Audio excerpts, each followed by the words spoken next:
বান্দা বান্দীদের মাফ করছে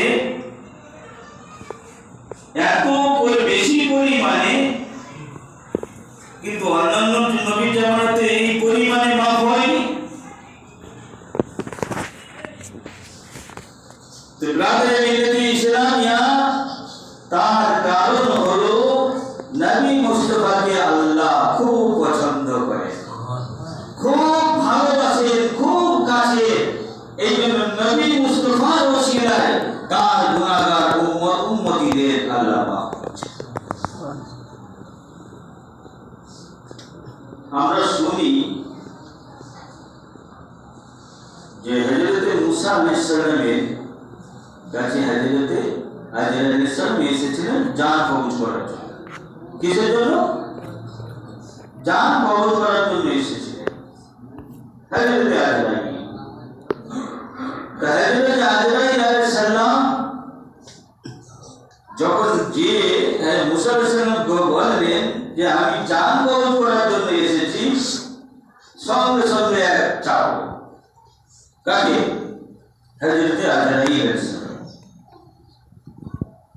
চাপড়ে বা থাপ্পড়ে গতিবেগ এত ছিল, এত বেশি পরিমাণে ছিল, হযরত আজরাইল আলাইহিস সালামের একটা চোখ নষ্ট হয়ে গেল। কি হলো? চোখ নষ্ট হয়ে গেল। তো অনেকে শুনেছেন যে হযরত আজরাইল আলাইহিস সালাম হযরত মুসা আলাইহিস সালামকে সালাম দেননি বলে চল খেয়েছেন, তাই তো না? অনেকে শুনেছেন তো নাকি? কিন্তু ঘটনা একটা নয়, ঘটনা আলাদা ছিল। মুসা আলাইহিস সালাম এই আদবটা হযরত আজরাইলকে দিলেন, বলে আজরাইল তুমি যেরকম আমার কাছে এসে ডাইরেক্ট বলছো যে আমি রূহ কবজ করতে এসেছি, আমি তোমাকে যে মানলাম এটা আদব শিখানোর জন্য, তুমি ভুল করে নবী মুস্তাফার কাছে গিয়ে এভাবে বলবে না যে আমি তোমার জান কবজ করতে এসেছি। আমি এই শিক্ষাটা দেওয়ার জন্য আজরাইল আমি তোমাকে বলবো। হঠাৎ করে নবী মুস্তাফা আখিরি জামানার নবীর কাছে গিয়ে তুমি বলবে আমি জান কবজ করতে এসেছি, বেয়াদবি হবে। কি হবে? বেয়াদবি। তার পূর্বে খবর হবে, তার ডাইরেক্ট এভাবে যাবে না। তো ব্রাদার মিল্লাতে ইসলামিয়া নবী মুস্তাফার শান ও শওকত হযরত মুসা আলাইহিস সালাম হযরত আজরাইলকে বলে দিলেন যে ওনার শান ও শওকত কত উঁচু হবে, কত উঁচু হবে। তো নবী মুস্তাফার ওসিলায় আমরা যে এই যে মাফি ব্যাপারটা, যে 10 লক্ষ করে আল্লাহ তাআলা প্রত্যেক ঘন্টায় ঘন্টায় যাদের জাহান্নাম মওজুদ হয়ে গিয়েছে, আল্লাহ তাআলা পবিত্র রমজান মাস শুরু হওয়ার সঙ্গে সঙ্গে ঘন্টার পর ঘন্টা এইভাবে আল্লাহ মাফ করতে থাকে।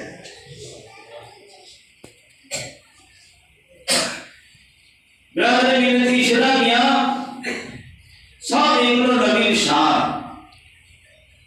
এগুলো কি নবীর শান। আর সেরকম নবীকে খারাপ ভাবে নিলে চলবে না, যে নিবে সে জাহান্নামে। কোথায় যাবে? সে জাহান্নামে। সাহাবায়ে ইকরামগণ নবী যেটা বলতেন জান প্রাণ দিয়ে মেনে নিতেন, প্রশ্ন করতেন না। নবী মুস্তাফা সাল্লাল্লাহু আলাইহি সাল্লাম যখন যেটা বলতেন ওনারা মেনে নিতেন। আর আমরা তো এমন বিয়াদবি শুরু করি, কি পীর সাহেব, কি মুফতি সাহেব, কি মৌলভী সাহেব, কি মা বাপ, কাউকে ছাড়ছি। বিয়াদবি করার একটা হাত থাকে। আপনি যখন বেয়াদবি করতে করতে চরম পর্যায়ে পৌঁছে যাবে, তখন ক্ষতি ছাড়া লাভ নাই। বেয়াদবি করে শেষ হয়ে গেছে নমরুদ, আবু জেহেল বেয়াদবি করে শেষ হয়ে গেছে, ফিরআউন বেয়াদবি করে শেষ হয়ে গেছে, সাদ্দাত হামান এরা সব শেষ হয়ে গেছে বেয়াদবির ফলে। এরা নবীকেও কষ্ট দিতে চায়নি। আল্লাহর কথা নবীগণ যখন বলতে ওরা হেউ করত,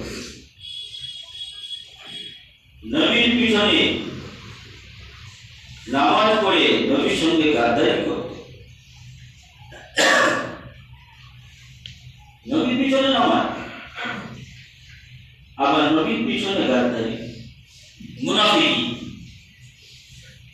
সেই রকম ওইরকম শাস্তিও তারা পেয়েছে। নবী মুস্তাফা একদিন বসে আছেন সাহাবায়ে কেরাম মধ্যে, একজন মুজাহিদ নামাজ পড়ছে। কি বলছে? নামাজ পড়ছে। নামাজ পড়ছে, নামাজ পড়া শুরু করেছে, নবী বলছেন সাহাবায়ে কেরাম মধ্যে, তোমাদের মধ্যে কেউ আছো ওই নামাজকে বদল করবে? খুব চমৎকার ঘটনা, বুখারী শরীফের হাদিস। নবী কি বললেন? ওই ব্যক্তিটাকে কেউ আছো তোমরা যে কতল করবে, হত্যা করবে? হযরতে আবু বকর সিদ্দিক রাদিয়াল্লাহু তাআলা প্রথমে উঠে পড়েছে দরবার।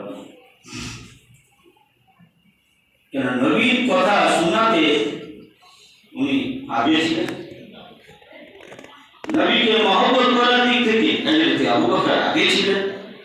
হযরতে আবু বকর যে তরবারি নিয়ে দাঁড়িয়ে আছে, নবীর হুকুম তো, কেউ আছো যে ওই নামাজীকে কতল করবে? হযরতে আবু বকর সিদ্দিক রাদিয়াল্লাহু তাআলা ছোড়া নিয়ে দাঁড়িয়ে দিয়ে নামাজ পড়েই চলছে।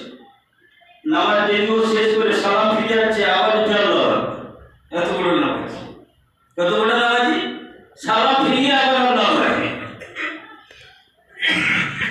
তাহলে তো আবু বকর সিদ্দিক রাদিয়াল্লাহু তাআলা দাঁড়িয়ে থেকে দেখে চলে যায়।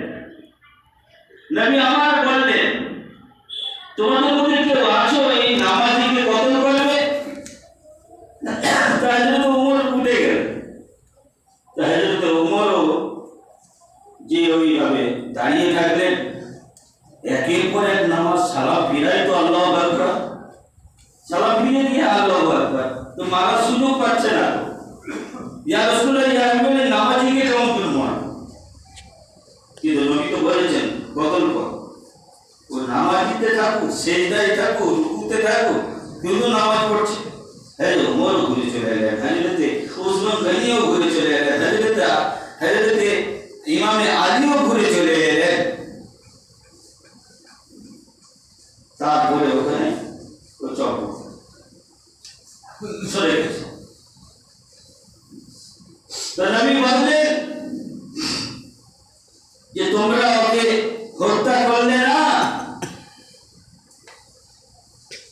ও উস্তাদ। নবী ইরশাদ করছেন, নবী যখন আলোচনা করছেন, তখন উঠে যে নামাজ পড়বে, উঠে যে নামাজ পড়বে তো কি হলো? নবী দেখছেন, নুরানি চোখ দিয়ে তার কোয়ালিটি দেখে নিয়েছেন নবী। ব্রাদারে মিল্লাতে ইসলামিয়া নবী বলে দিলেন, এই গোস্তাকে রাসূল, এই গোস্তাকে আম্বিয়ায়ে কিরাম, এই গোস্তাকে আউলিয়ায়ে গোস্তা। এখনো দেখতে পাবেন নবীর সঙ্গে হিসাব চলছে, ওলিদের সঙ্গে হিসাব চলছে। মুখে বলে আবার কলম ধরেছে, মুখে বলে কলমও ধরেছে, সেটা কিতাবও রেখেছে। ব্রাদার মিল্লাত ইসলামিয়া পবিত্র রমজান মাস সামনে আছে। আমরা চেষ্টা করব রোজা রাখার জন্য, বাহানা যেন না হয় যে আমার গ্যাস হয়, আমার অসুবিধা হচ্ছে, আমি ঔষধ খাই, কত রকম বাহানা